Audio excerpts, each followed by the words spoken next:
Thanks for coming to hear the Court on the Street. And please tell me why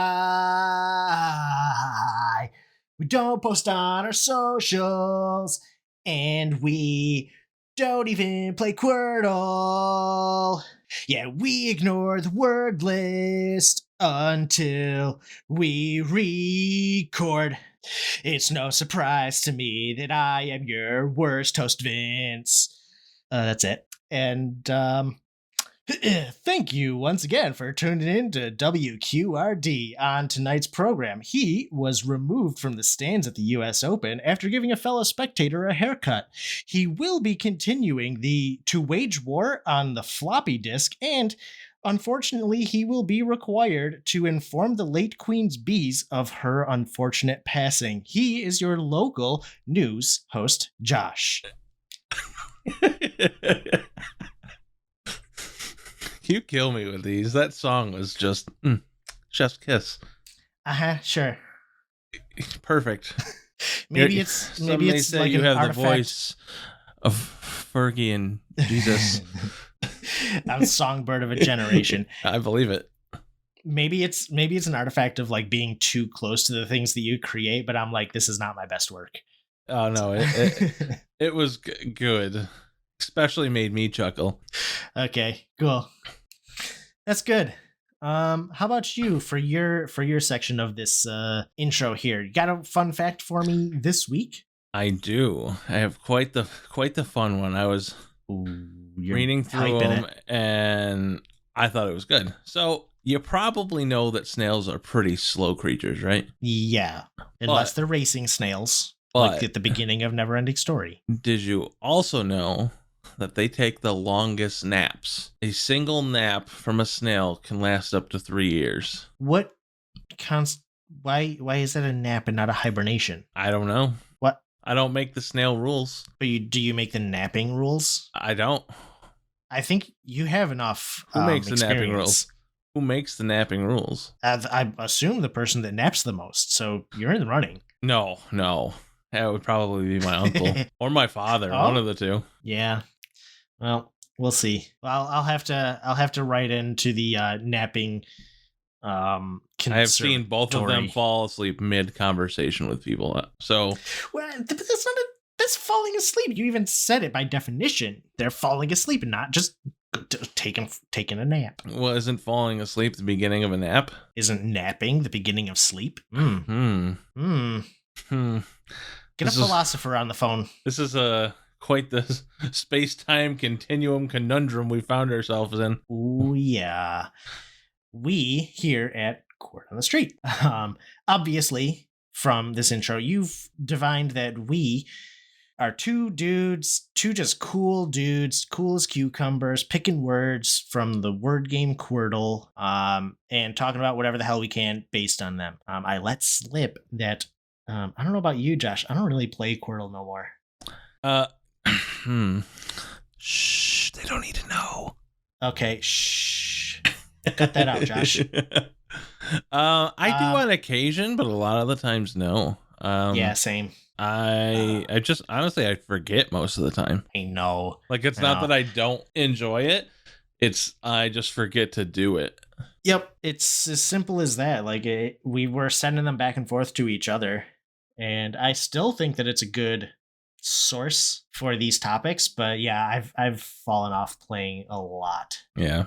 But if you do still play and you look at the words, our words this week are coming from September 4th to the 10th. So any word in that week's range, that's what we're picking from.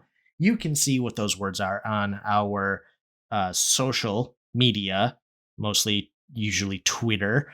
Yes, all of the twits. Yes, all the twits and the tweets and the twats. And go and, I don't know, like engage with us, make us want to post more. We also have a TikTok. I don't think that's in the outro yet, but we started a TikTok, which you can find, at Court on the Street also. Indeed. So with all that out of the way, I will be starting this week. My word this week, I chose duel. I almost ended up picking the same word as Josh, so I scrambled a little bit, and this is what I came up with. This was my backup here. it's so when I think of like a dwelling, I just think of like the bare minimum, right? So I figured let's flip the script here. A couple weeks Hmm. ago, you did what is the house that you would want to live in with no budget? But I am flipping it here. What is the minimum that you would want out of your living space? Hmm. Okay. So I don't know.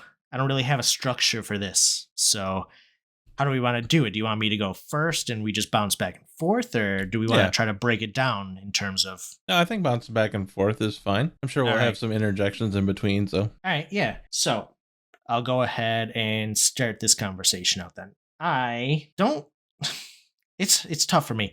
I started thinking about this as soon as I wrote it down, and I'm like, I have very loose sort of criteria, but also like how I sort of exist now sort of dictates what this means for me. So the absolute minimum I will say is like a bedroom, two what I'm going to call common areas, and a kitchen. I think if my actual living space was that much, then I'd be fine. And I say that because I lived in an apartment. I'm really happy in the house that I'm in now, but I lived in an apartment before and it had the bedroom, but there was really only one, like what I'm calling common space, like a living room or dining room, even. But just having that one space ended up making me feel like really claustrophobic. Like I had cabin fever after I guess we spent like 2.5 years in that apartment, but still that's not a whole lot of time to spend before like starting to get stir crazy in a place, you know. yeah. Hmm. So yeah, I think that's where my sort of criteria for this start. Like whole living space, I could live in like I don't know 900 square feet if I really needed to. It just needs to have like some sort of separation. Open floor plans are no bueno for me. See, I think I could do like I would want the bedroom closed off, but it'd be fine with everything else being open. Yeah, Um, I mean a lot of apartments are like that, so I assume that a lot of people are. I think yeah. I'm weird in that. I just think I could do with a lot less space if it was just me. Like, I really only need enough room for my bed, my gaming setup, Yeah. and a kitchen, and then like I guess a small common area. But like, I don't even really need that. I could not have it and still be fine. But Hmm. yeah, I could probably live in like 500 square feet if I needed to. Yeah, sure. But Yeah, I think I'm being even a little greedy saying 900 for me. well, you also have it's not. It would never just be just you. True. Yeah, So that's like true. you have 5 cats and a wife, or like for me it would just be me, Yeah. and that's plays a major factor into it. I know I can just if I didn't need to have the option to entertain people or have a roommate or anything of that nature, then yeah, like one separated bedroom, a bathroom, and then like a kitchen slash common area where I could have like my computer set up and a TV, and I'd Yeah. be good. Yeah, I mean that's the essentials of inside the house. Now I will sort of expand the scope here. If it's outside of like your strict living area, your bedroom and kitchen or whatever, you start to walk outside. What do you need outside? Like, would you be cool with on the street parking, or is it Absolutely not. driveway or garage? Like how detailed do you need in like your immediate outdoor area? Because I think Oh, that at least a driveway. yeah, see, I think I need some outdoor space because of the woodworking. Like Yeah. I could do like a one stall garage, but I think I would need at least that at this point in my life. Yeah. Yeah. I mean, I don't have anything now other than a driveway, so that's Yeah. fine. Having a garage was nice. I had one when I was living in North Carolina, and Yeah, that was wonderful. People always say like once you get a garage, like you can't go back. But I don't know, garages I ain't mean, all that cracked up I to be. definitely wouldn't want to go back, Yeah. but the one down there was super nice because it was underneath the house because the house was on like a hill, so like Okay. Sure. it was a half garage and then half finished basement Hmm. underneath there. So yeah, it was just really nice to be able to I guess you take for granted the things that a garage offers, like being able to pull your groceries inside without having to stand in the rain, or Yeah. Just not having to scrape all the ice off your car to go to work in the morning. Like those things are like super nice. Obviously I didn't have to really worry about the ice thing all that much down south, but up here it would be quite the thing to have. Mm-hmm. I'm also surprised we don't see heated driveways more up here. I just think they're so expensive to put in, and it sort of requires a concrete slab. Yeah. I don't think you can asphalt over a heated driveway. Probably not. So I think that concrete's more expensive, requires more maintenance. Yeah. It's just one of those things. It's an extra cost that people don't really need. There's a lot of things that people don't need. I just don't. Yeah, I don't think people realize it's a thing. Mostly, I don't think it's done enough, or enough people even think about it. I don't know if I've ever even seen one. I've never seen one around here, but I've seen them online. I know they exist. It's definitely a thing. It could work because Linus Tech Tips, he is heating his pool with the cooler of his solar panels. Which is really cool. It's all solar panels get more efficient as you cool them down, so they are plumbed. So he's having them water cooled because that's his shtick, and he is embedding those pipes in the walls of his pool. So they will pull heat from the solar panels, bring it down to the pool, and let that heat out into the pool through the concrete in the walls. That's dope. Yeah, it is. So I would assume you could probably do that. Well, probably not a whole lot of heat coming off of solar panels in the winter. Yeah, I wouldn't imagine. So probably not ideal, but solid in theory. Yeah, I mean, it could be, instead of doing solar, it could still be copper tubing in through the stuff, and then just apply an electrical current to it. You know what I mean? They can still have something that makes the copper pipe heat up from that.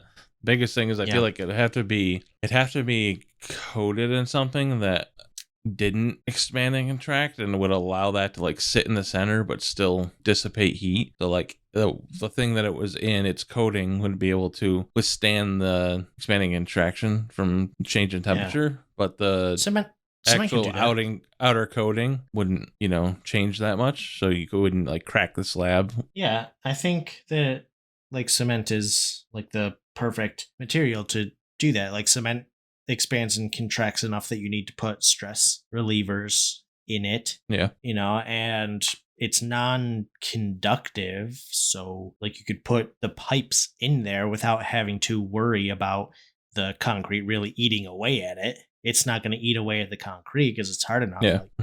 It just seems like that's the minimum difficulty in determining this. What probably would work is some sort of geothermal solution. If you have some geothermal well dug, that might even provide enough heat to defrost. I don't know.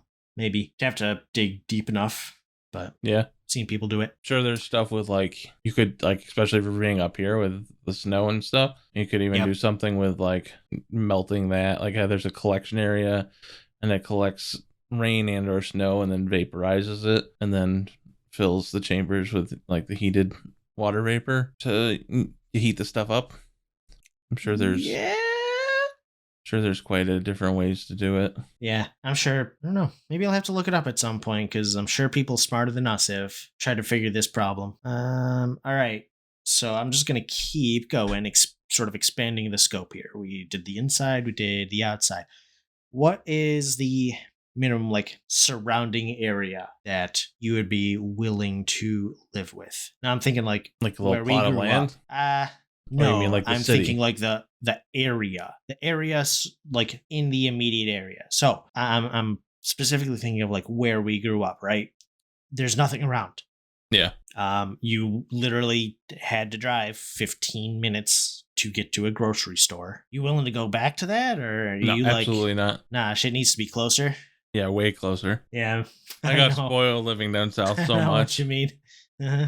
Oh man, I'm where I'm at now is good because I have quick access to the highway. So it's not about distance; it's about time. You know what I mean? If I can hop we're right New on. Yorkers. Yeah, we're New Yorkers. We measure distance and time. So yeah, so I don't care if it's 5 miles. but it takes me a half an hour to get there because it's a school zone and there's buses all the time. But if it's 15 miles, but it's all highway and I can get there in less than 10 minutes, yeah, sign me up. Yeah. I'm down. Like right now, it takes me 5 minutes to get to Walmart. Yep. Like, yeah, I think for me, like the minimum that I'm willing to do is have a store, some sort of store. It doesn't need to be like a big, like a Walmart or Wegmans or big grocery store. But if I had like a little mom and pop grocery store, even 5 minutes away, like I think having the Tops like right down the road from me. Even a convenience store. Yeah, exactly. Something like that. I wake up at 2 a.m. and I have a hankering for a Dr. Pepper or something on the weekend. And I'm like, you know what? Blue Bunny ice cream bar. Yeah. Like, I don't want to have to drive an inconvenient amount of time out of the way. But if it's 5 minutes down the road, I'm going to go get it. Oh, yeah. So I think that's kind of where it's like, I don't know. I think it's probably the same for most people. I guess some people are different. But the older you get, the more you realize, like, the only thing you can't make more of is time. So I value the time that I have, and like traveling is something. Like if you're traveling and you're on a plane and you're going like through different areas to get somewhere, that's fine. But like just being in a car I don't want to waste a half an hour of my day just getting somewhere when it could be a 10-minute thing. Like that 20 minutes is we're more productive than we ever have been because all the information is at our fingertips. So like 20 minutes now, you get a lot more done than you could 20 years ago, at least in some aspects of stuff. Are you gonna though? Depends. I know what you mean. Depends on what especially it is. Especially going to and from work, right? Like every 5 minutes closer that you are to work means that you save 10 minutes every single day. Yeah. Well, so the thing that used to get me is I never used to care about that, but that's the one thing, like I said, the more older I get, the more I care about time. And like that drive to and from work, that's part of I'm working. Like as soon as I step foot out my front door, I'm working. Yep. So like and it adds up. My union's good about like breaking this down. They put it in terms of like taking your breaks. If you're skipping your breaks, this is how much time, this is how much money you're losing out on. But the math works out too. If you every 10 minutes every workday is about 1 week of work time throughout the course of a year. So, like they put it, like I said, they put it in terms of skipping breaks. So if you're skipping 1 10-minute break every day that you work for an entire year, you're missing out on 40 hours worth of work every year. Mm-hmm. And you can apply that to your drive time too. Like every 10 minutes, every 5 minutes closer that you live to work, you are saving 40 hours every year. Yeah. You know, it's significant. Mm-hmm. It's a week's worth of pay that you a week's worth of time, a work week's worth of time that you are either gaining or losing. Yeah, and I used to drive a half an hour back and forth every day when I worked in Rome. Yeah, I do now. Yeah, and it's like, oof. Yeah. Man, that extra hour is just, no. I'm good. Been there. I don't miss that. It takes me, unless I get caught in traffic, but on a normal day, I can get to work and back from work in 12 minutes. That's a good amount of time. That's like an amount of time that while you're driving, you can prepare yourself for work on the way in, and you can sort of decompress from work on the way home. Yeah, so like it works out perfect. So in the mornings during the week, I talk to my mom on the way to work every morning. Get in the car. Phone connects, I dial her and I talk to her. It's a timed 12 to 15 minute thing. Normally could be a little bit longer because I stop to get breakfast a lot of the time, so I'll leave a little earlier. But it's it's a good chunk of time, but it's measured. It's not going to be 45 minutes long because it can't be, because I have something to do. So it works out well. Right. Makes her happy. Yeah. It gets me. It makes sense. It's a good practice. Yeah. And then on the way home, I talk to no one. I don't even, sometimes I'll listen to music. A lot of the time it's just silence. Yeah. I just need to just listen and think and just decompress as I drive home. Yeah. I think I've done that like a couple times, but it's usually because I'm like too stressed and I've like forgotten to put music on. Yeah. So I don't know. I don't know. I've been thinking a lot about it recently, and music is like one of the things. Just sound in general is something I'm so touched by. I guess is the or Oh, like it. kinky. Yeah, definitely kinky. No, it's like I don't know how to explain it. The receptors in my brain just go Affected. crazy, or are affected. They go Yeah. crazy for sound. Okay, Like, sure. I get goosebumps all of the time from hearing sounds. Mm, Like I free say. could just be listening to a random person sing, or just somebody's voice in general. If they have a really pleasant speaking voice, like Yeah? I will still get goosebumps from it. From me? Yeah, from you. Singing? How about the singing at the beginning of this episode? I'm gonna say I got negative goosebumps. Ooh, that's something. That's Yeah, an achievement. yeah. The the best and the worst deserve celebration. So Hey, I'm gonna celebrate this. it was Yeah. there was a reason that you chose band, right? Chose what? Chose band in high school. Oh, yeah, sure. Yeah. I'm just kidding though, This but no, it was good. I mean, this it's song that song is like really not in my range. Like it's not a singing song really. yeah, I know. The guy's just screaming. He's just screaming. But then it's like a little melodic, so you Yeah. gotta try a little bit. It's not Fight for Your Right where you could just scream it. Yeah. But I mean it's like I don't know. I have a tendency to start it like way too low, and then I'm just like croaking by the time. Wow. Yeah. Is usually how I started, but I like made sure I started on the right note. So yeah, I think that's where I'll draw the line on that. Is there any last things, any sort of stuff that you forgot to mention that you couldn't live without? That I couldn't Decent live without. internet, I'm sure. I couldn't go back to not having. Yeah, I couldn't. Yeah, could not live High-speed without internet. decent internet. And air conditioning Oh yeah, has to have it. Has Mhm. to. Wow, yeah, man. that's a given. My parents still don't have it. They live in the ground. No, they sleep they're upstairs. hobbitses. Oh, they do, don't they? Yeah, that's still nothing. Like That's I'm just like wacky. I don't understand it. Like Yeah, I I mean, can understand. I can understand like not.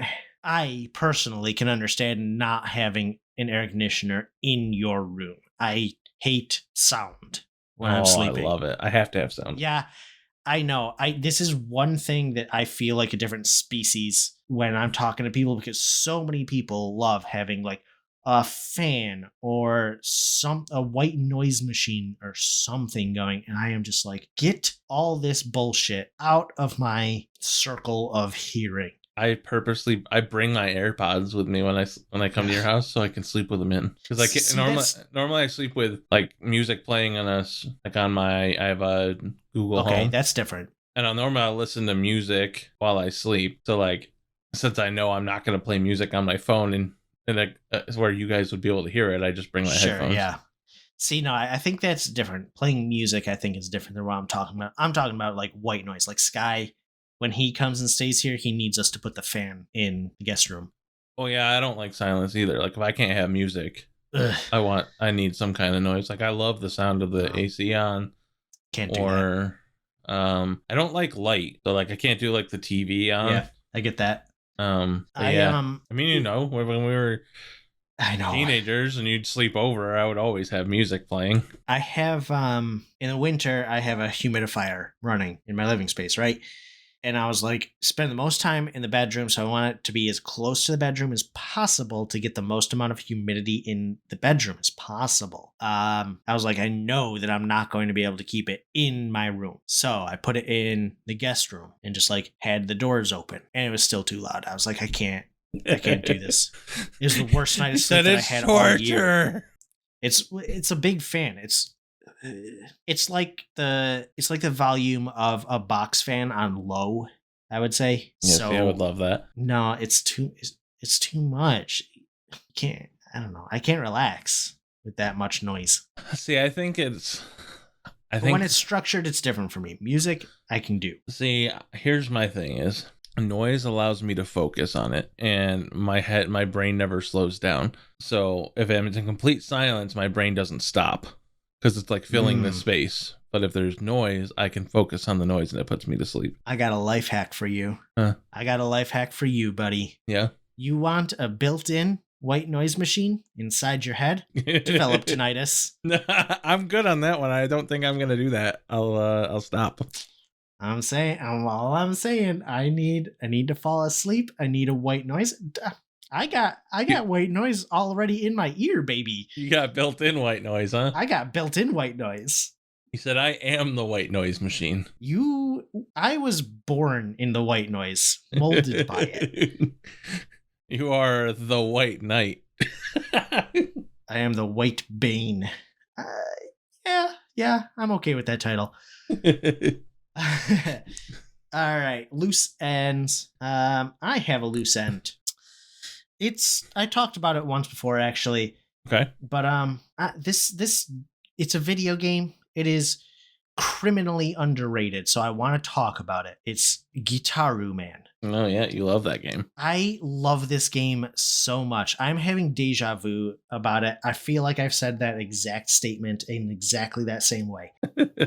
But not that I can remember, at least not recently. I mean, I don't know, maybe.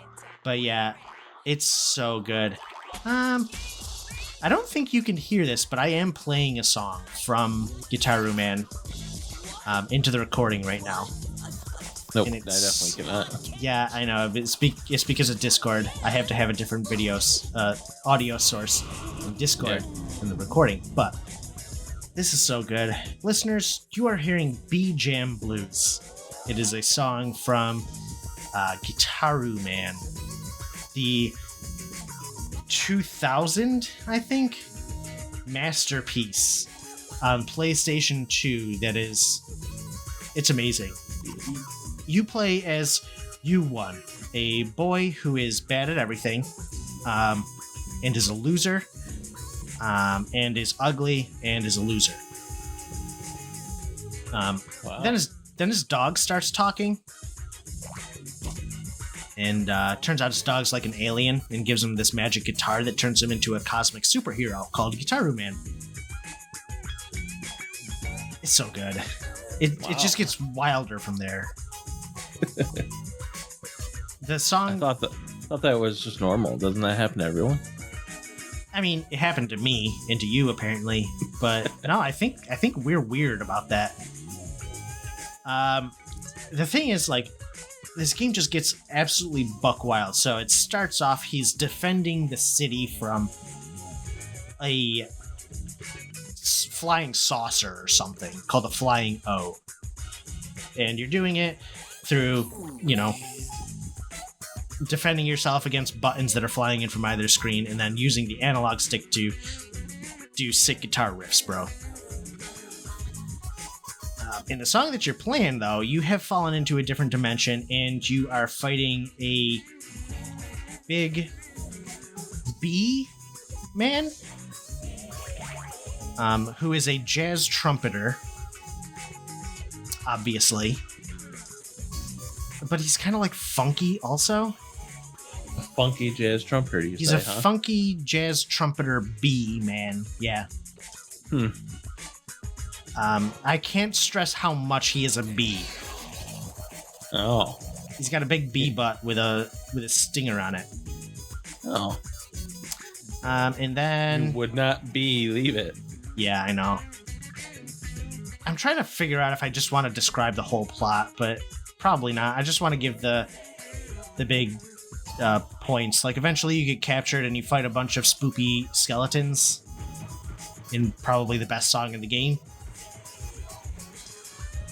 And then doesn't want to fight skeletons. Yeah, and then you wash up on some deserted beach with a mysterious lady who you immediately fall in love with, and then you attack her with your guitar in order to destroy her heart and make her fall in love with you. Oh. At least that's how the gameplay makes it seem like, because that's what you're doing. the rest of the time. That's how that works. It's how it works. Like, you fight a bunch of enemies, learn how to play guitar really good to destroy your enemies, and then meet a girl on an alien planet beach and destroy her heart with your guitar, and then she falls in love with you. Gotcha. But then it turns out that this girl is evil, and she's been planning to destroy you and take the guitar from you this whole time. No.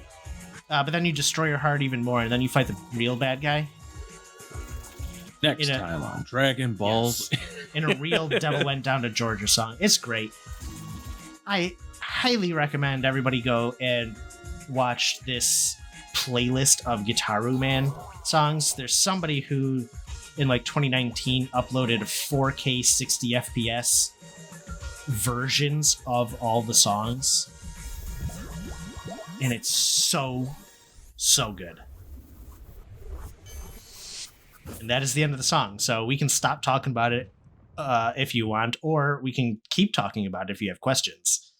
Ooh. But that's all I wanted to talk about for my loose end. Well, I have something that's kind of linked to it that I want to talk about. I'm just switching into my account instead of the. I'm sure I could have streamed that to you and it would have been a little better experience, but whatever.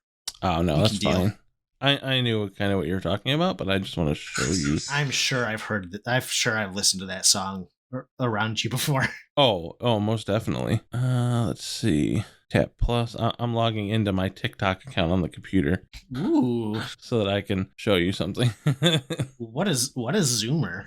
Yeah, confirm. I stumbled upon this the other day, and just speaking of like music and talking about people playing stuff. Okay. I found this. I was like kind of blown away by how good the guy is. I actually will set it up where it plays through the mic as well. Okay, so I'm just going to stream this. I've just realized that because of the different audio sources, like I'm not muted in Discord while I'm muted in regular time. So if you hear me just make weird sounds, like I am muted, it's not coming through the recording. Yeah, I have, but I just assumed that. Okay. Can you see? Are you watching the screen? I can, yeah. Okay, you can see what I'm looking at now. Yes, he's a big beardy man with an Atlanta Braves hat on, I think. I was like mind blown by this when I came across it the other night. Okay.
Yeah. This dude is a classical guitarist. Yeah. Is what this style of playing is classical guitar.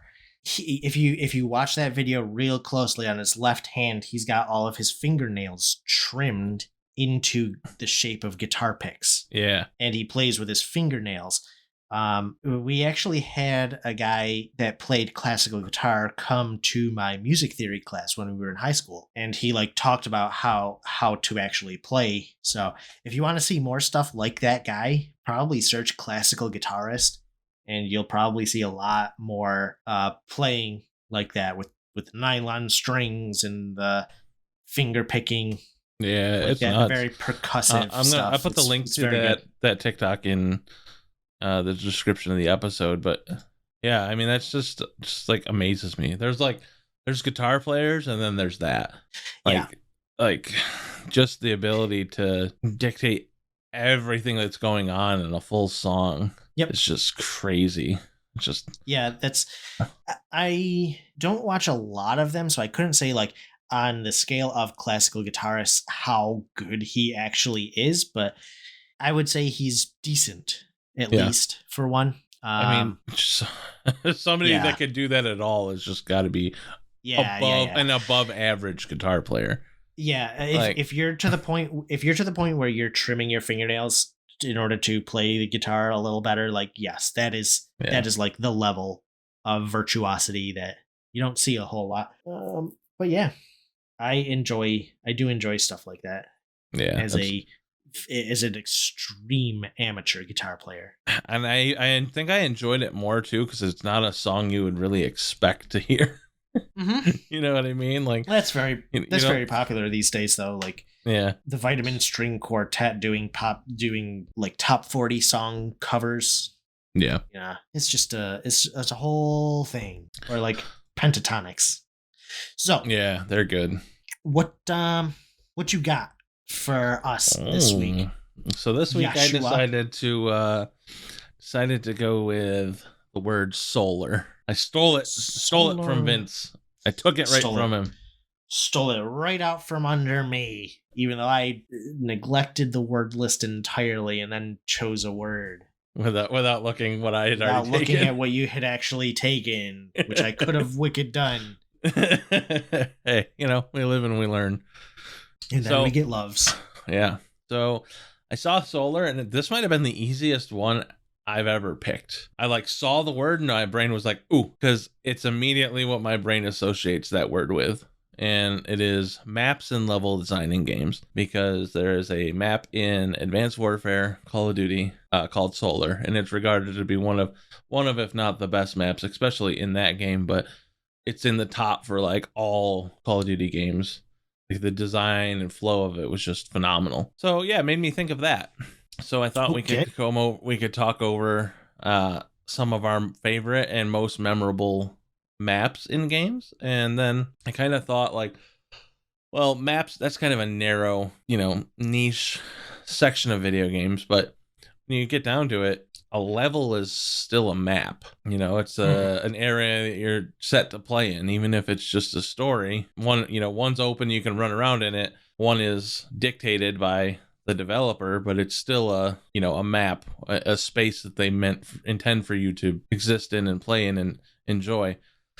So I thought we could talk about some of our favorite levels or missions in games, things that we've accomplished over the year. So do you have any maps that stick out to you in your head from games that you played over the years? I mean, yes. I'm not sure if I could say specifically. It's always large set pieces that stand out to me, like the forests of Metal Gear Solid 3 really stand out to me, especially that one mission where you're sort of sneaking up to the base the first time that you meet Revolver Ocelot in Metal Gear Solid 3 really stands out to me. Yeah, so definitely very recently Celeste, the final level in Celeste, Farewell, that is a crowning achievement of level design. Yeah. But that game is that game's bread butter all around is level design. So I think the mission or level that sticks out to me the most from a game aspect, like a single player, is the mission. Is it the sniper level from Modern Warfare? It is All Gillied Up in Modern Warfare. It's so good. It's very good. It was so immersive at the time. Yes, it was a leap forward. Yeah. For a first-person shooter campaign like that. Mm-hmm. And then, everything about it, the crawling through the grass in your ghillie suit, crawling underneath the trucks, and vehicles are literally driving over the top of you, and you're just not trying to be seen. And then you're making your way up the buildings. Yep. And then something happens, and instead of taking the guy's head off, you shoot him in the arm.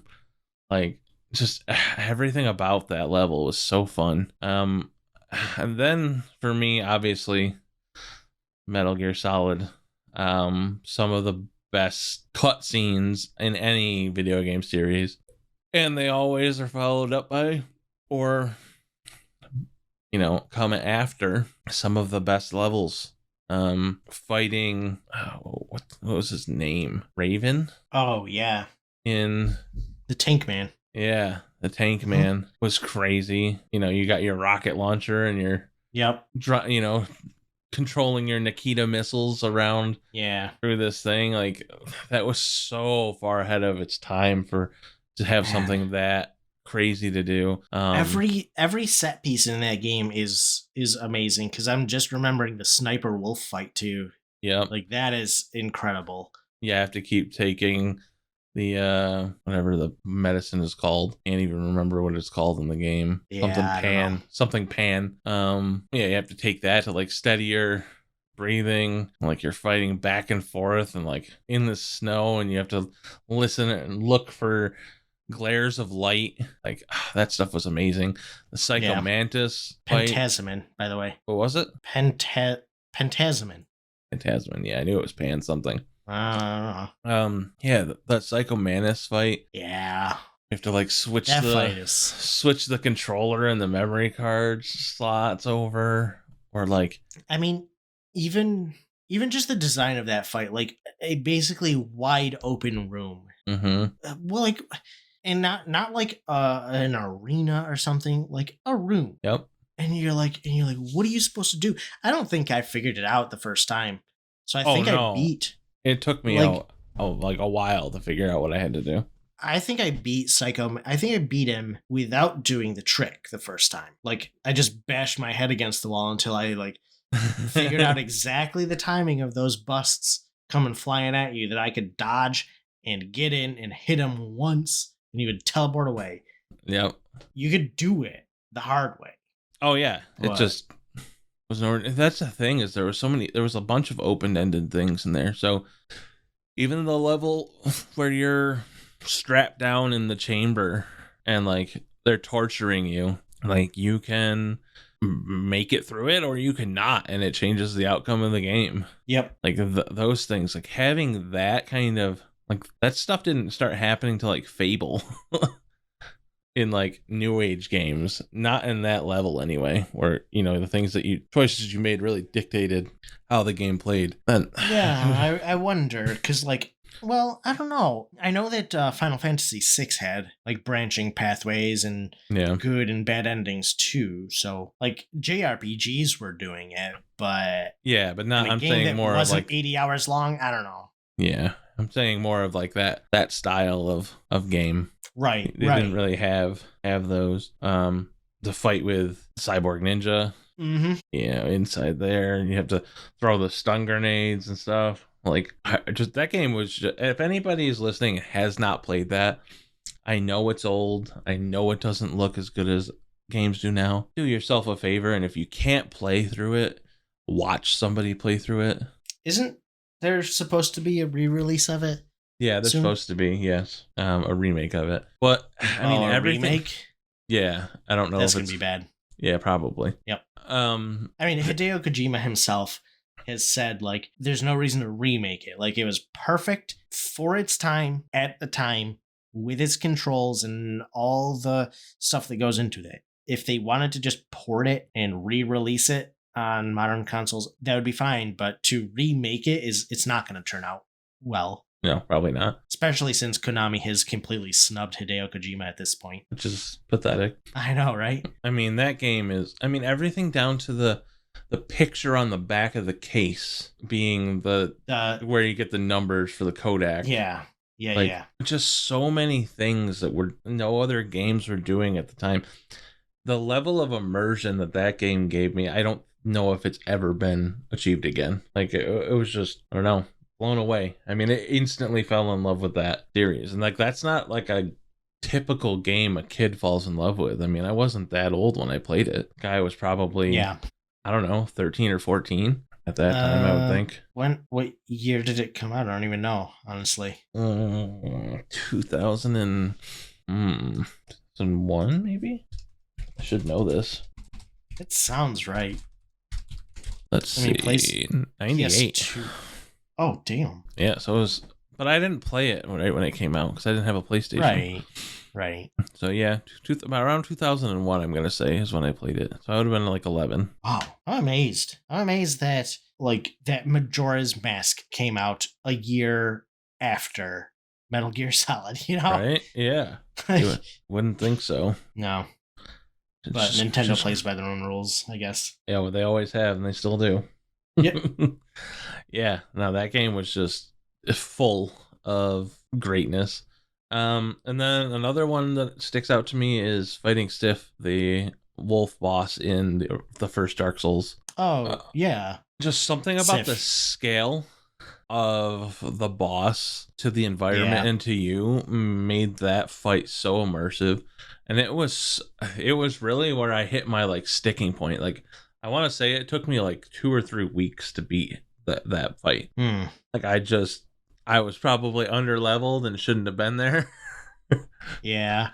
And I did the same thing. I just bashed my head at it like you did with Psycho Mantis until... Yeah, that game just like... The pacing, the scaling on that game is so incredible. Yeah. The fights that you start off and where the fights end up going are just incredible. Mm-hmm.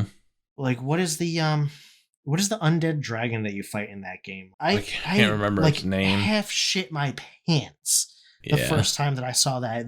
This fucking this enormous gargantuan fucking centipede crawls up from a cliff and its rib cage opens and then it falls on you. It's 3 stories tall. You're supposed to fight this fucking thing? Yeah. It's even like the 4 kings. Like you're like floating in the middle of space. Yeah. Just spaceless. Just incredible. And then it makes the final fight where you're just fighting basically a dude.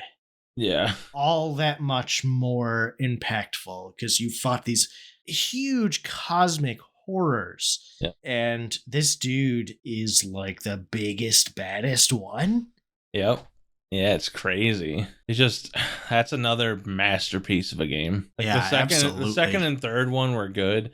And I know a lot of people will say that the third one is the best because it was the closest to the first, I would say, and in like delivering, and it was much more polished.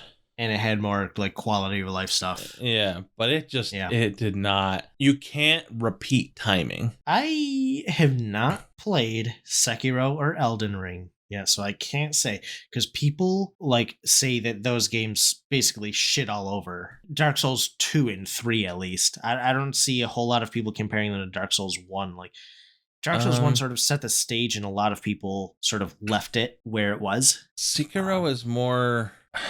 It's like hardcore Metal Gear Solid. Okay. Like you want to sneak around way more. Like Sekiro is just really hard, and it's very technical. Yeah. The mechanics of each boss are very tight, and you just have to basically throw yourself at the guillotine over and over again and just learn patterns. Yeah. Like it's literally what that game comes down to. It's all pattern recognition and being able to react within the gaps allowed. Right. That's what I've heard about Sekiro is that like Dark Souls allowed you to cheese things. If you just wanted to put on Havel set and have, just swing your giant dragon's tooth around or whatever, you could do that. But Sekiro, like you had to learn the mechanics and you had to use them.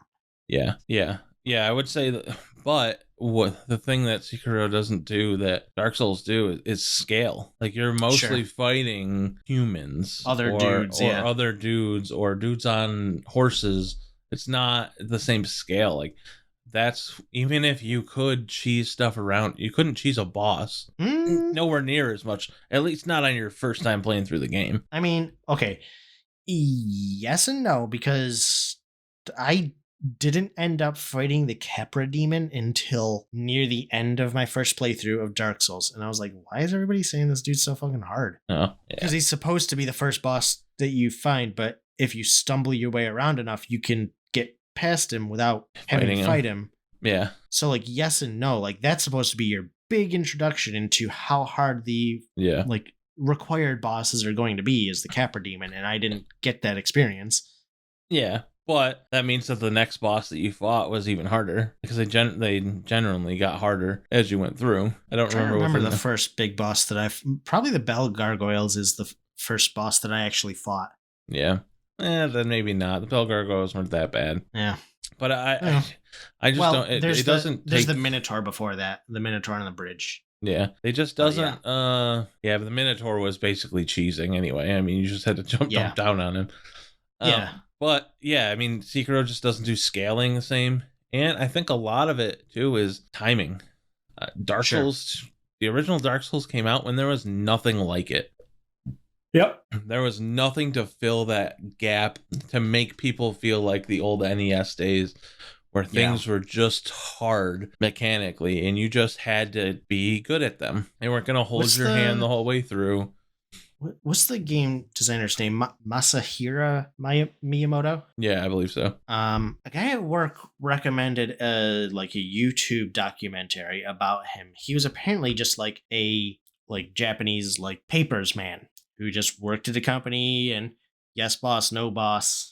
And he just left and started a game studio and he created Demon Souls by doing it. And he's an incredible dude that I do have to watch this documentary. I'm going to find it right now and post it in the Discord channel. Sorry, that was a weird spot to end. What else you got?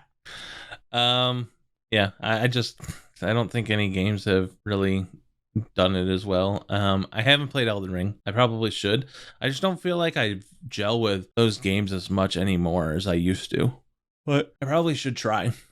I think next is I wanted to just talk about some of my favorite maps.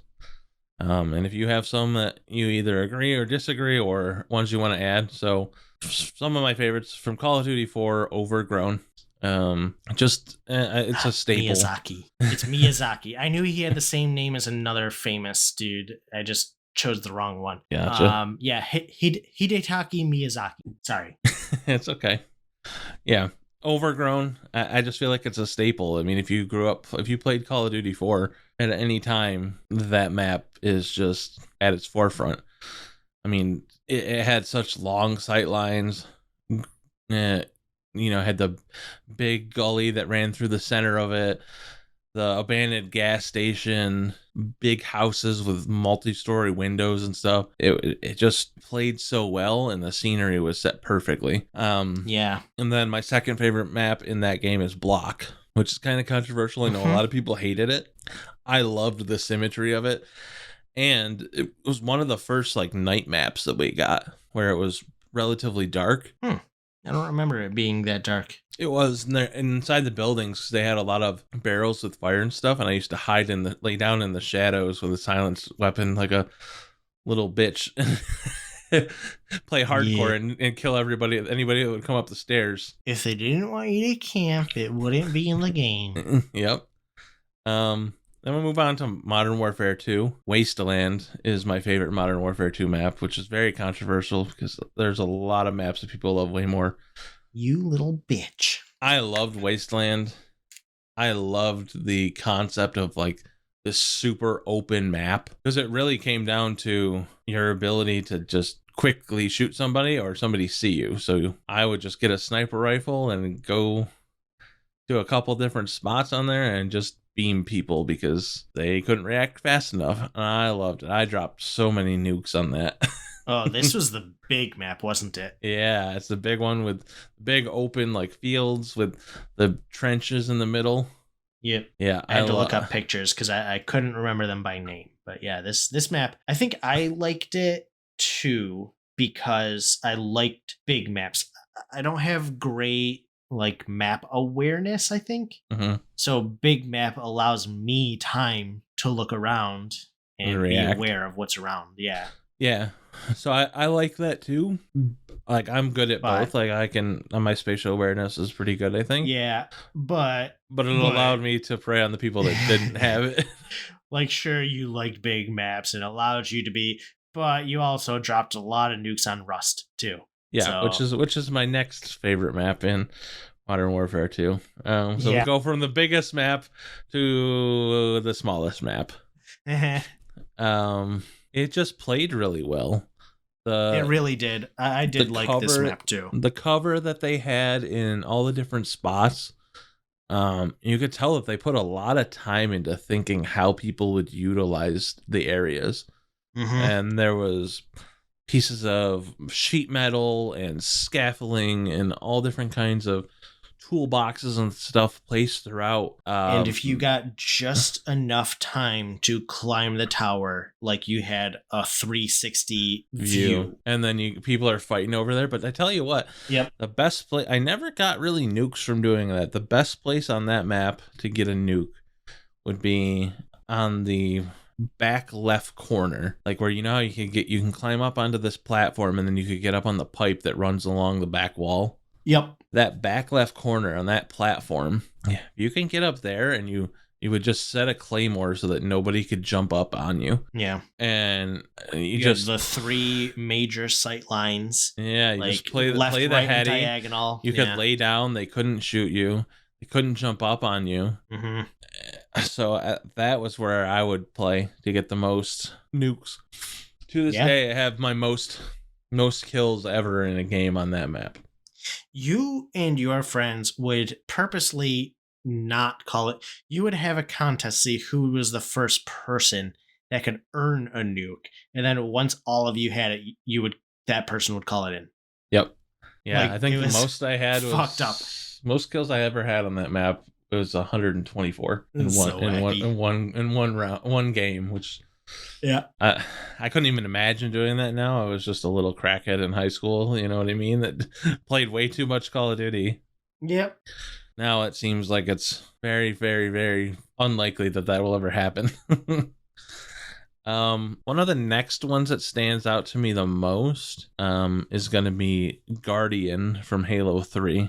I'm kind of going on how I played the game. So I grew up playing Call of Duty, got COD 4 on my PlayStation 3. It was my first online, like real online game. Like I played Call of Duty 2 on the PC online, but like I didn't have a headset.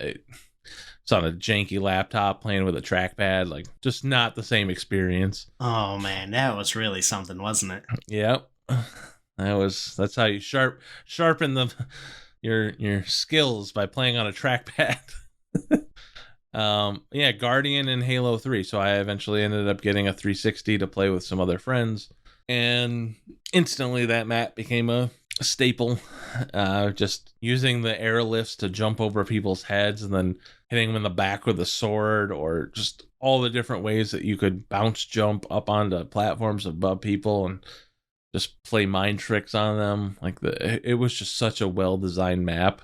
It had like a hammer and everything on it, sniper, but it didn't feel like, even though it was so small, those didn't feel like they were too much. It was just so well balanced, I feel like. It was just a really, really fun map to play.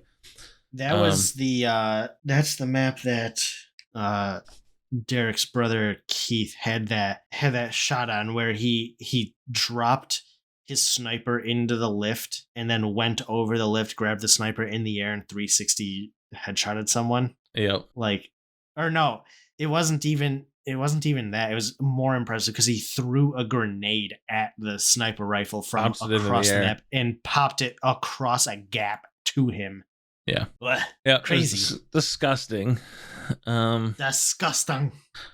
And then the pit on Halo 3. And I love the pit for a different reason. That was kind of my first...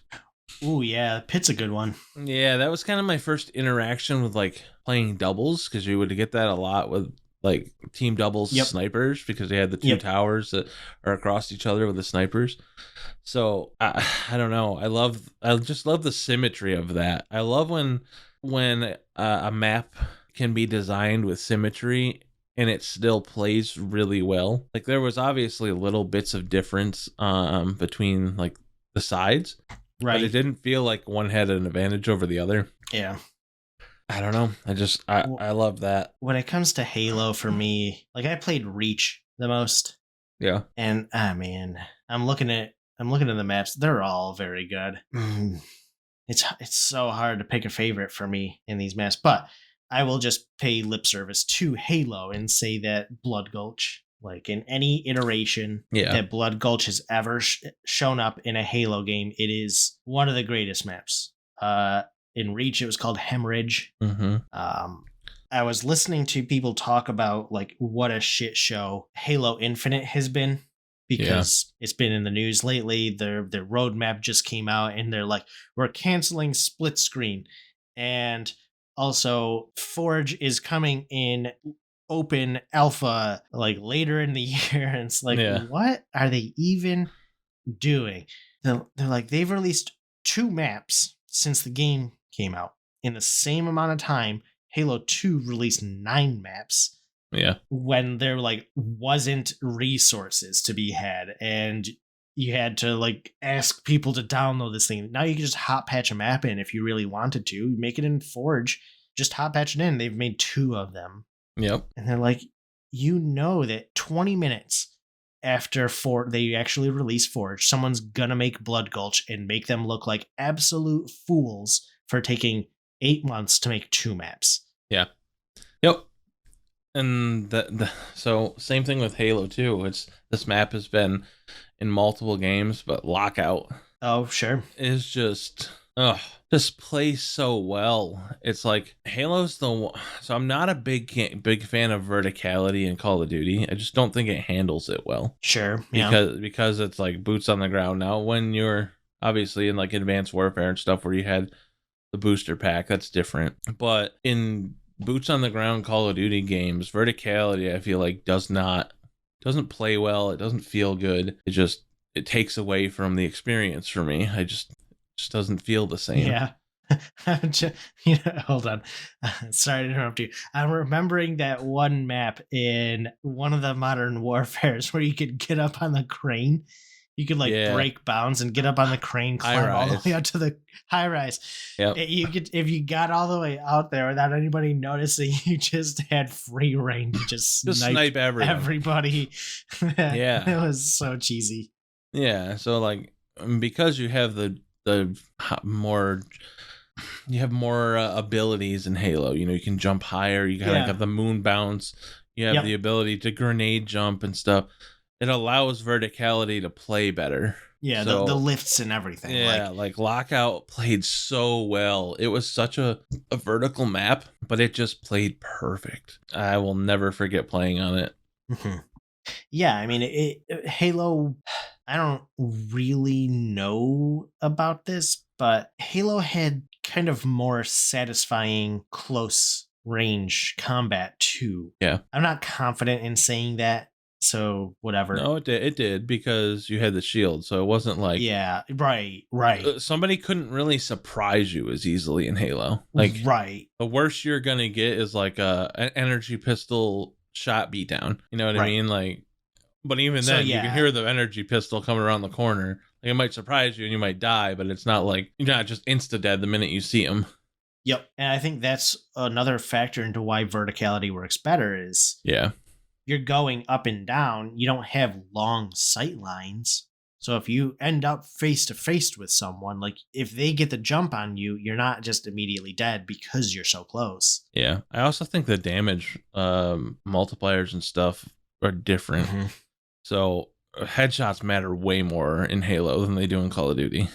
You can four shot somebody in Halo if you can hit them in the head all the time. So if you're shooting them in the body, it takes a minute to kill them, where in Call of Duty you can still melt somebody if you're shooting them in the body. So that plays a big factor into it too. You can outplay somebody a lot better in Halo. And that lends itself. So rather than being a hindrance because somebody could just be in a spot that you just have a complete disadvantage to, like you could use those things to outplay somebody way easier in Halo. And I think that's what makes some of these maps so good, was their ability to outplay people with the map design itself. So it wasn't just about the weapons and what was available on there, but the design itself lent itself to allow you to just do crazy things. You can get from places to place that you wouldn't expect to be able to get to that fast. If you knew, like, you knew how to grenade jump and stuff, you can grenade jump and then launch yourself over and then hit a lift and shoot yourself across the map. And if the person doesn't know what they're doing, next thing you know, you're on the other side of the map. Yep. And you whip the sniper rifle out as they're coming over the lift for the first time when they finally get there, and you shoot them out of the air. Yep. I loved finding that stuff in Halo. Before, like, mobility abilities in video games, Halo had that because of the jump height, like whether it was low gravity or whether you're like a 9-foot tall super soldier, whatever. Like the ability to jump from platform to platform, from platform to railing to whatever, like the jumping in that game was so fun. I remember just going into custom matches and running around a map trying to find new spots to jump to from unexpected spots so that I could, be in unexpected places at any given point in time. How do I get to this place where somebody's going to be camping and sniping without them realizing? Can I find a way in from behind? And usually you could. Yep. If you were fast enough and timed it right or whatever. I think Forge just being a thing lends itself to how much the maps are important to gameplay in Halo. Yeah. I don't know if I would have spent anywhere near the amount of time in another game's map creation as we spent in Forge. It's really a shame that those are just sort of gone now. Right? I would love to play that some really satellite good map that we made.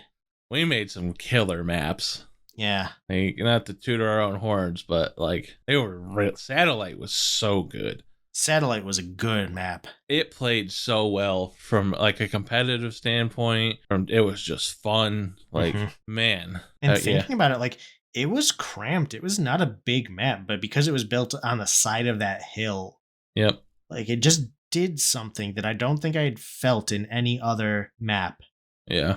Yeah, I mean, oh man, I just wish things were different back then. Like, I wish I had the ability to record and stuff back then, and I could have at least recorded some footage of it before, it's just gone. I don't think you can even get it anymore. I mean, maybe because it's maybe I don't know. If we get a 360 up and running and fire up Reach, maybe it's possible. I think I still have my 360. I can try. That would be so cool. You should, if you happen to find it before I come out there next time, you happen to check. That would be so fun to just play that like with each other, or like just build a map, like start from fresh and build a new map. That sounds so fun. I mean, we could just do that, even though Infinite doesn't have it. Halo 5. Yeah, Forge. Halo 5 sucks though. Yeah, but you don't need to like play the actual game in order to make a map.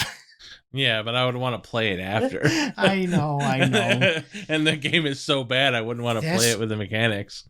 That's why it's so heartbreaking that Infinite is as shit as it is, because it was so fun when it first came out, too. I loved it. But they just a good Halo game if they just did anything with it other than increase Battle Pass to 100. Yeah. Disappointing. And there's just cheaters run rampant in it now. Yeah. Like, there's just no good anti-cheat. It started out so strong and just plummeted. I think... What else you got for us? My next map comes from the original Black Ops, which I know you probably didn't play much of, but... I don't know much about Black Ops now. This map is called Firing Range, and anybody that's played...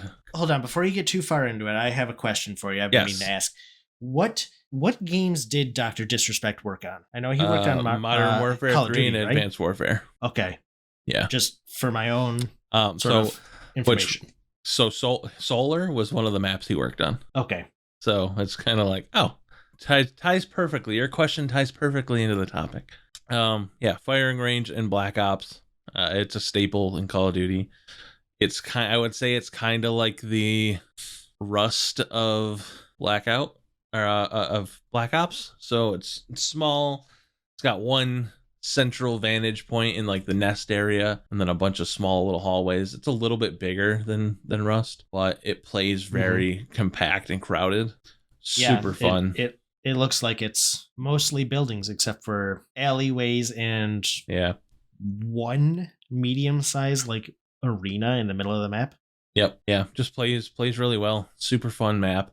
It's been back in like multiple variations of Call of Duty since. Yeah. Then we moved to Black Ops 2 with Raid. Raid might be one of, if not the most iconic maps. Simply because Black Ops 2 was when Call of Duty really started to gain a ton of traction. The competitive scene really started to kick off. There's just a lot of stuff pointing in the right direction. It was kind of like the golden age of COD. Okay. Raid was cool. It had this two completely different like sides. So there's like this down on the beach kind of boardwalk area with pool and like overlooking apartment, like basketball courts. And you like, and it's separated by this entire middle lane. Yeah, I know this like map. this courtyard and stuff. And then on the far side, you have this big concrete ring with a statue in the middle. And it just played phenomenally. There was tons of cover for you to move between, lots of big open sight lines. I don't think it didn't benefit to camp as much in the map like this. As it did in a lot of the other ones, because there was so many tight corners and stuff, and everywhere kind of has multiple entrances. Mm-hmm. So it like really forced you to move around more. It was just in Call of Duty Cold War last year. And it played great in that as well. Yeah. And then my last map that I have on my list is Solar from Advanced Warfare. And that's why I picked this topic.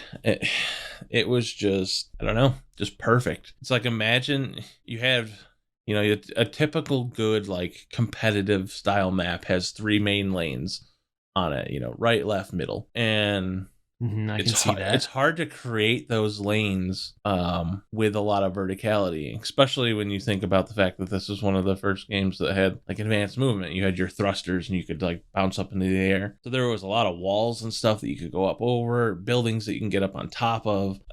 All of it just lent itself to how the map played. Those became cover and ways to hold angles, and it just, I don't know. It lent itself to the play style of that genre so well. It just translated exactly how they wanted the game to be played perfectly. Okay. I don't know how else to explain it other than just, I don't know, close to perfect as possible. It was it was so good. Like, it was separated, like the lanes were separated enough that you didn't feel like you had to watch your back all the time, but you could get there to help your teammates quickly enough if you needed to. So it was like you were secluded and separated, but you also weren't so far away that you were stranded by yourself. Right. So it made team play just feel great on the map, which is what Call of Duty is mostly about. Yeah. I'm just like, I'm watching a video of someone play a match on it. Yeah, I really liked it. I forgot how much I enjoyed Advanced Warfare.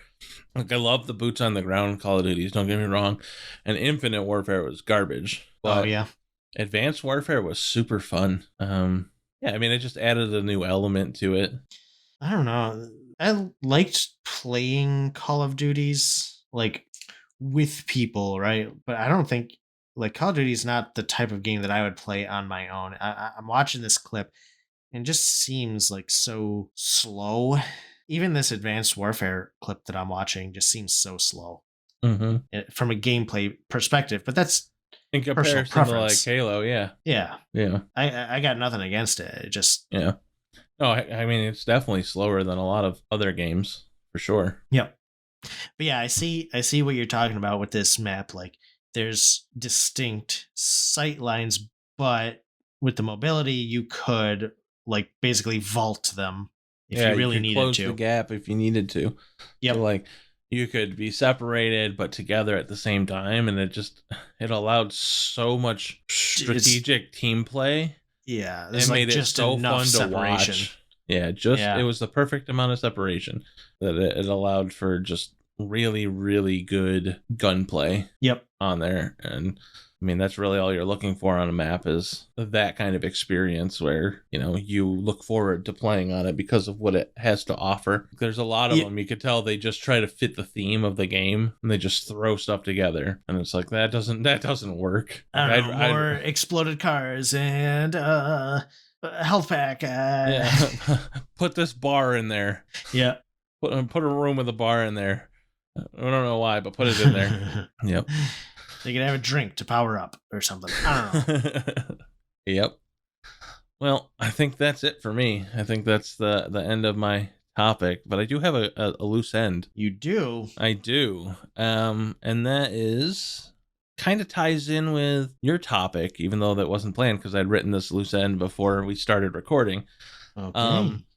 How close to complete is your setup? And what I mean by that is, what things do you want for your computer or gaming space that you don't have? Or is it already to your liking? Is there things that you would add, or is it just what you want? No, there's stuff that I would add. I was just looking at my monitors before, and I would want a matching monitor for my good one. Okay. That for sure. And honestly, just like I need to clean up around the area better. Like if I could like actually cable manage in a way that like truly hides cables, like that's what I would want to do. Yeah. And Nicole and I were actually talking about this pretty recently, like actually sort of tearing this room apart, reorganizing it in a way, like getting her a better desk that sort of like fits a little better, because her desk like is good, but it's a weird shape, so it doesn't really like fit. Yeah. And she has to keep, I had to make her like a little platform to put her computer and her monitor on. So like we were thinking about getting her a standing desk, and then I could maybe like move my desk to a different orientation. So it's, yeah, there's a lot that I could do.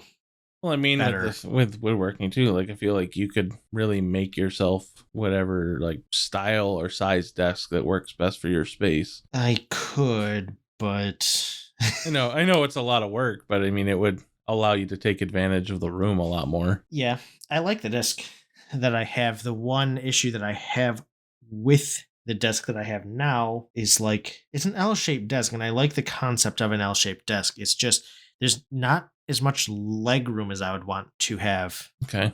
Like especially with Nicole in the room, like I can't like turn my chair around and get out. I have to like push back, have to make sure that like she's far enough away and there's no cats in the way that I can push back, and then I can turn around and get up. Yeah.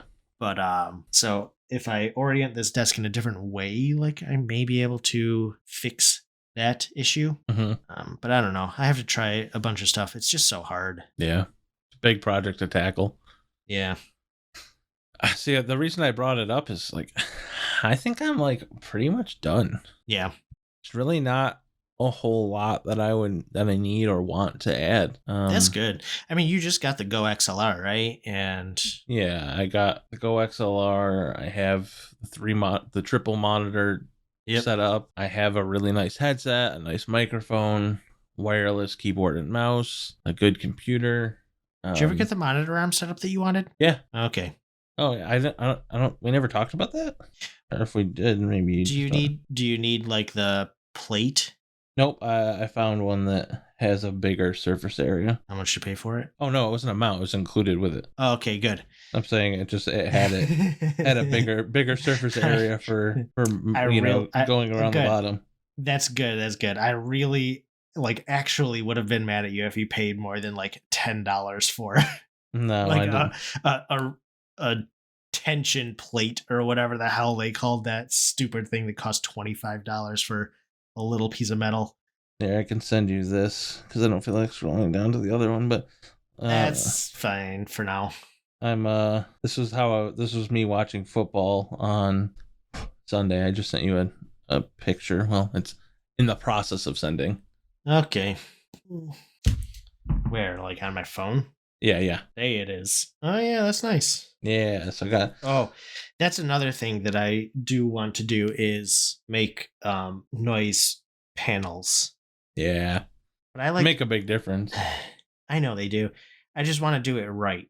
Like, I don't want to. I honestly don't want like noise panels like this. I'm just gonna make like sound traps and then get like some art prints and printed on canvas and then wrap the sound traps in the canvas. Yeah. So that it actually looks like wall art and not just sound panels. Yeah, that would be cool. Yeah, I wouldn't mind having some of that stuff, but like the actual like main setup, Only thing I was thinking about maybe adding is a foot pedal, just because it would Is make like a mute button? Yeah, do different things like mute or pause recording, that kind of stuff. Like just having the ability to have extra inputs that I can use. Okay.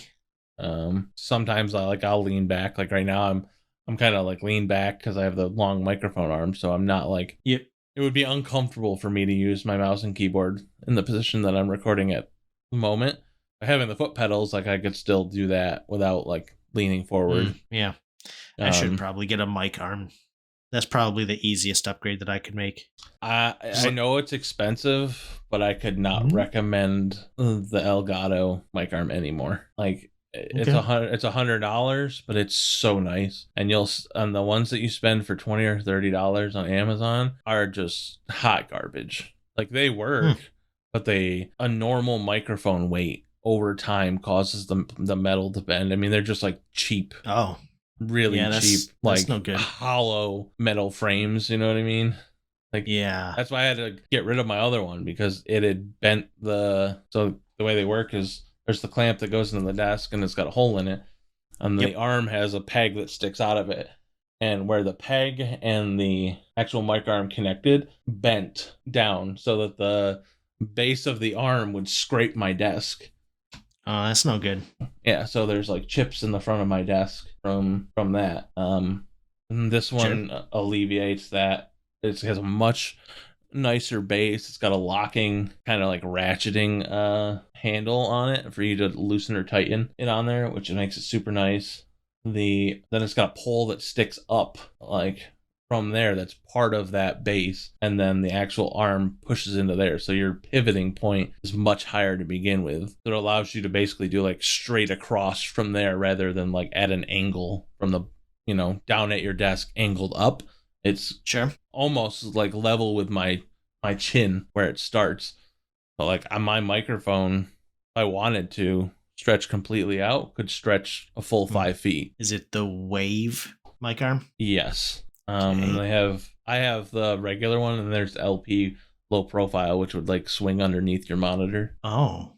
I just decided that this one would work better for me and like my situation. Because I didn't know if I wanted to mount it to the left, which is where I mounted it, or if I wanted to mount it behind my monitor and have it come over the top at me. So I wanted to have the flexibility of both. Do you have like a shock mount too, or? My microphone has a shock mount that it came with. Yeah, I gotta look into this because I've seen people who have this Yeti mic. Yeah, sound way better than what I'm getting. Like, I'm not saying I'm sounding bad or anything, but yeah, like this thing could sound way better, and I think it's mostly the arm. Like just getting it off of the desk, getting it away from the vibrations of the desk. But I wonder if a shock mount would be good too. Yeah, I really gotta look honestly, into it. You would love the Elgato Wave mic. Yeah. Well, because it comes with software. That's the big thing. So like the microphone is good, but it comes with really good software where you can assign like basically everything you're doing in Banana, but in a good piece of software. And you can control different outputs. So like you could have your level, and then you could have recording level. So like if you wanted to be able to hear the things that like you're playing, you wanted to be able to hear them at a lower volume, but you wanted to be loud enough where you wanted to make sure that they could hear them. You could have two different levels from what comes through your headset versus what gets put in the recording. Their software is really good. It's basically a digital version of the Go XLR. Is basically what it does. Sure. The big problem is that I have other stuff that I'm saving up for. Like more than anything right now, I need a wood planer. Yeah, I remember we talked about that. Like that is like first and foremost of my big purchases that I need to make in the coming few months, maybe. Yes, sir. Well, I think that's gonna wrap it up for this week. And we look forward to see you next week. Take it over past us. Thank you and congratulations for making it to the end of this episode of Word on the Street. We have been your hosts, Vince and Josh. You can find us on our socials. You can find us on Twitter at Quord on the Street, QUORD on the ST. If you're listening to us on YouTube /Quord on the Street, go ahead, like, subscribe, and comment. And wherever you're listening to us, whether it's on Apple Podcasts, Spotify, or wherever you can leave a review, please leave us a review. If you tell us what we can do worse, I promise I will read it on the podcast unless it's just too mean. If you have any need to contact us in a longer format, you can email us at quordonthestreet@gmail.com, or you can visit us on our website, quordonthestreet.xyz. Feel free to leave us a voice message on there. If you want to reach out to us individually, you can get a hold of us at our personal Twitters. Mine is at I'm Scuzzy, IMSKUZZEY. And I am at V_C, spell out the underscore. We would finally like to acknowledge the people that made this podcast happen. Josh Wardle, who is the original creator of Wordle. And Freddie Meyer, the creator of Quordle, who you can find on Twitter at Quordle. And with that, we will just ask you, as always, to get the Quord out.